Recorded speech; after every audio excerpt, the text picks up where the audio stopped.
বাহরাইনে বাংলাদেশ দূতাবাসে machine readable passport MRP সেবা সম্পূর্ণভাবে বন্ধ ঘোষণা করা হয়েছে। প্রতিনিধি সাইফুল ইসলাম সাইফ জানান, এখন থেকে এমআরপির পরিবর্তে শুধুমাত্র ই পাসপোর্ট কার্যক্রম চালু থাকবে।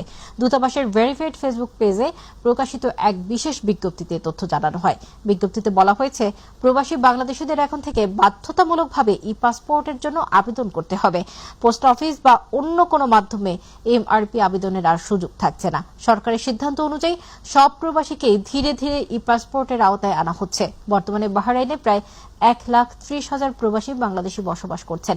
এর মধ্যে ইতিমধ্যে প্রায় 46,000 প্রবাসী ই পাসপোর্ট গ্রহণ করেছেন। যে সকল প্রবাসী বাংলাদেশি সম্মানিত নাগরিকগণ আছেন, তাদেরকে আমরা এই বিষয়টি অবহিত করার জন্য আমরা একটি বিজ্ঞপ্তি ইস্যু করেছি যে এই মুহূর্তে সকল প্রকার এমআরপি সেবা বন্ধ রয়েছে এবং তাদেরকে ই পাসপোর্ট সেবা গ্রহণের আমরা আহ্বান জানিয়েছি এবং এমআরপি আবেদন না করার জন্য তাদেরকে আমরা উৎসাহিত করে বিজ্ঞপ্তিটি দিয়েছি।